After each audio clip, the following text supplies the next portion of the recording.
Hi, this is Roger. Thanks for stopping by. This is not a proper repotting video because I'm not filming the repotting. What I am filming is what is basically unknown. This is that. It's a nobly type. It has the most beautiful flowers on, and it's being stupid as a plant, and I don't understand why, but I may have an inkling. It's grown 3 kikis. And quite honestly, that's all that's left on the plant are the 3 kikis. And as you can see, there is not a sign of a root. They're just new growths. It's made no attempt to make roots on those kikis. Now that's strange.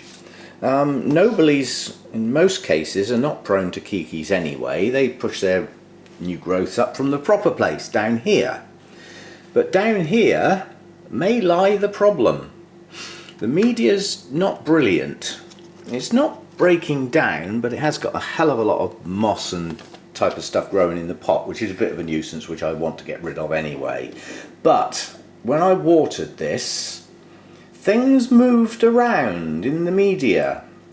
Very tiny things that I didn't recognise. And I then had a look in the saucer. And the saucer was absolutely full of them, whatever they are. Now the idea is I'm going to get this out of its pot. The whole base of that plant is going to get treated with the hydrogen peroxide, along with the label, the stake and the saucer. Everything to do with that plant except the plant itself, which is fine. The plant is nice and healthy. It's just not growing the way I believe it ought to, but maybe.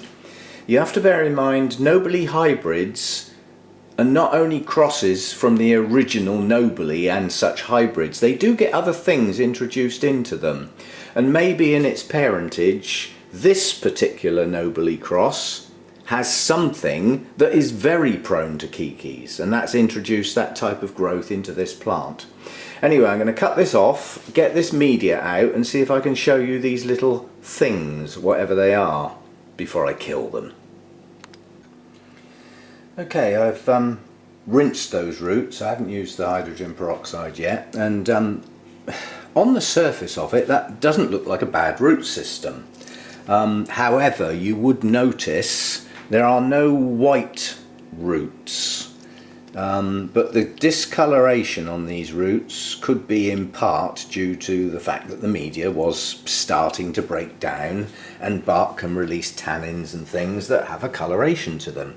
Now unfortunately I was hoping to film a seething mass of moving stuff and try and identify the little bugs that were in here. Unfortunately the job I did yesterday when I watered it has obviously killed them all.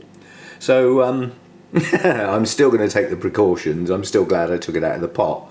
But my soapy wash bug killer that I use, that now the plant's upside down, somebody wasn't very thorough yesterday, were they? And they missed that. I was trying to do a hell of a lot of plants in one go. These are the consequences of lacking vigilance. That plant has got mealybugs all over it. That's nothing to do with the bugs that I'm talking about. Those are extra bugs. Those are bugs at this time of year I've had to live with. They've been a bane this time of year. But just so as you can see, signs of mealybugs. Yeah, it's fluffy little bits. Yeah, and in amongst there are some bugs. I can't actually find a full grown one, but I'm sure you've all seen mealybugs. It's difficult not to. But on that point, don't... yeah, there's a couple of live ones. You see the long tail, like right on the end of my thumbnail. That's an adult mealybug. It's not a giant mealybug, but nonetheless it's an adult. And when you find them, they tend to be pretty still. But beware of these little white dots on leaves. There's something to do with the mealybugs, part of their life cycle. I don't think they're the eggs. They're probably the first stage of their life cycle, something like that. But just think of it like this on your plant. If there's something on there that shouldn't be there, the chances are it needs killing. Now, you know, whether that's black spots whether that's white spots, whether it's red dots, whatever it is, if it shouldn't be there, deal with it. Don't think, oh, I'll deal with that next week, because, you know, these things breed. Anyway, sorry about that, but I can't show the moving bits that I was hoping to show. And what I did was I sprayed the whole pot, absolutely soaked it with my soapy wash bug killer, which is supposed to be for spraying plants, but I look at it like this: it kills bugs by suffocation. So obviously it worked in the pot as well. The one thing I've never established is, does it actually harm roots? Now, I often get my roots covered in the stuff when I'm spraying plants, and so far I've never seen any adverse effects, so I would say no. And that's an educated guess, not knowledge. You know, in my experience, the stuff that I'm using, that SB Plant Invigorator and Bug Killer, to give it its full title, works by suffocation. It's just a soapy wash. It basically removes the ability to breathe from living things. And if you bear in mind the sort of things that can cause molds and funguses and things like that, they're not creatures as we know them, but nonetheless they are still a living organism, albeit something I wouldn't like to think of what it looks like or anything like that, but nonetheless these are organisms of some sort, pathogens and stuff like that. So in theory, if you exclude air and oxygen from them, they die. I don't think there's a lot lives without oxygen, certainly I don't. Anyway, as I said, this didn't work as a video, but nonetheless we've had a chat about the sort of things. Now, these little bugs were like a tiny little line, so they had length to them but no width, if you see what I mean. You know, if you drew a little pencil line and then coloured it a tawny browny colour, that's what they looked like. But they were mobile, they were moving around, you know, I mean, they caught my eye immediately, the movement if nothing else. And I obviously did a reasonable job of getting rid of the flipping things. Nonetheless, the plant's going to get the treatment. There could be eggs or things still lurking around on the plant, and while I'm at it, I'll make sure I do the top of the plant as well. I can't see, now that's distraction. Distraction is a tactic I've had to use in consultancy and things like that. You know, if somebody starts harping on about something that you haven't got an answer to, change the subject. Distraction tactics. But the distraction was, when I picked this plant up to water it, I would automatically have taken it out the saucer and saw the bugs. Distracted from my main goal, which was watering and dealing with bugs. And I got distracted by bugs. But I got distracted by other than those sort of bugs. Yeah, okay. Now that you might think is a mealybug infestation, but it isn't, to an extent that that's not going to damage the plant. They haven't been there long enough. And now that I've spotted them, they're not going to be there much longer. Anyway, this media is not as bad as I was expecting, but look at all the roots that are in the media that have come off. So it wasn't happy with something in that pot. It shouldn't be dropping roots at that rate.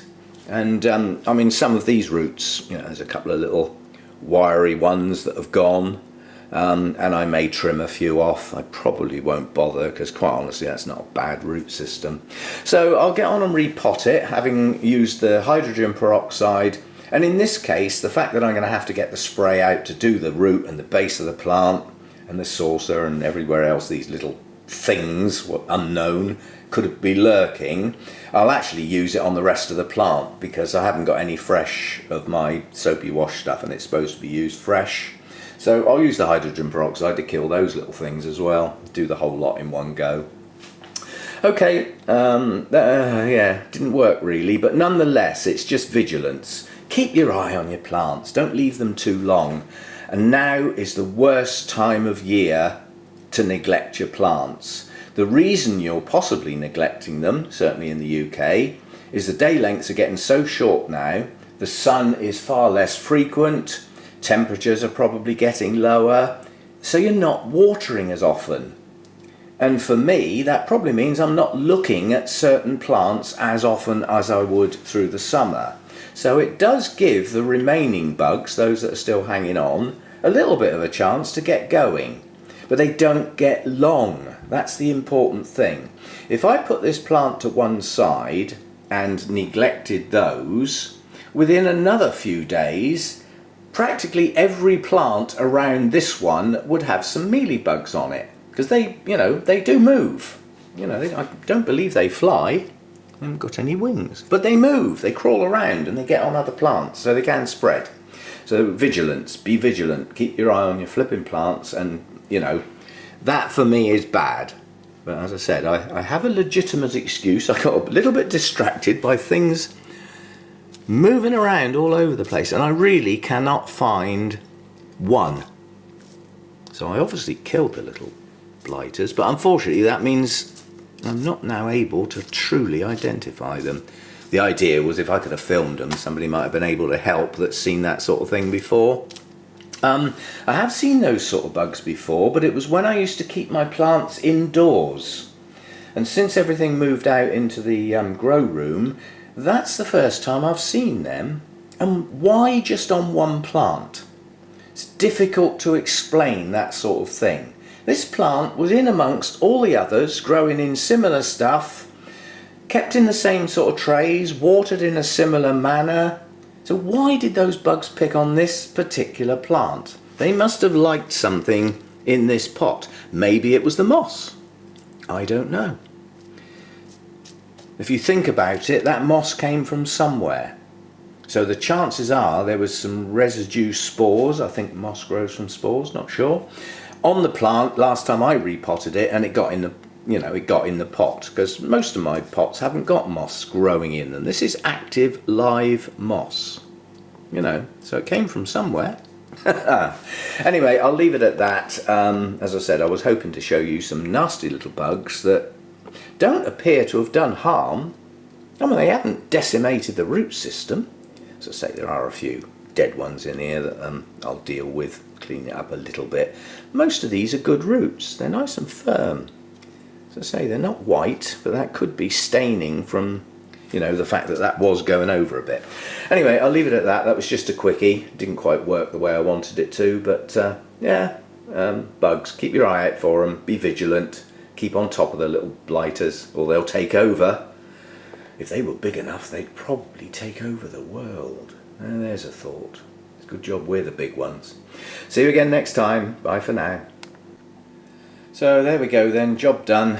That's just enlarged bark, nothing else, no moss, no perlite, no nothing. It's a nobly. They like some air around their roots, they don't mind a few gaps in the pot. It's just that type of orchid. It's not one of those that you have to worry too much about there being a little air hole here and there, like those roots there. Some of those aren't touching any media at all. They'll go and find some, they'll search it out. They will seek moisture, and that actively helps them grow. Anyway, plant's all cleaned up, but I just thought me with my afterthoughts, there is a choice with this plant.